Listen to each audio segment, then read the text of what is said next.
Guys, welcome to my YouTube channel. So ngayon nga guys, magpapadede tayo ng ating mga baby puppies, ng ating mga bully. So makikita nyo sila, malakas dumede yan, walong bully yan. So 8 puppy yan. So makikita mo si Girly, kumikiwing-kiwing pa yung buntot kasi tuwan-tuwa siya, marami siyang gatas na nadidede. So yan si Lucky. Kaya ang pinakamalaki dyan na lalaki.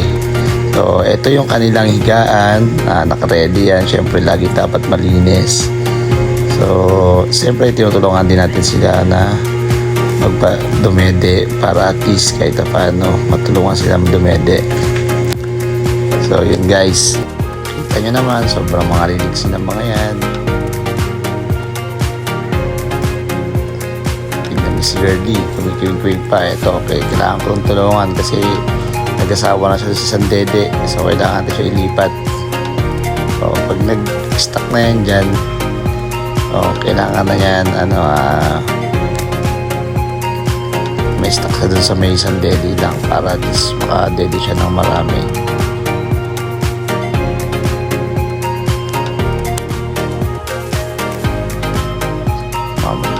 Ito nga pala si aking nana. So, kasama ko yung nagbantay gabi-gabi. Binabantayan niya rin yan, mga babies na yan. Kasi, akala niya babies niya rin. Gusto niya rin magkaroon na rin ng babies. Yan, makikita niyo naman yung paa niyan. Tsaka buntot. Buong buo.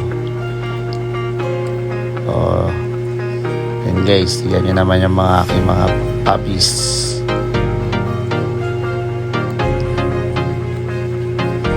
So kung sino gusto para-serve na kayo habang marami pa kayong pagpapilian. 8 puppy po yan, 8 puppy. Pwede na rin po kayo magpara-serve dyan. PM nyo lang po ako. Siyempre. So yun, tapos na tong isa na to. Full tank na siya. Boundary na. So masarap na ang tulog niyan.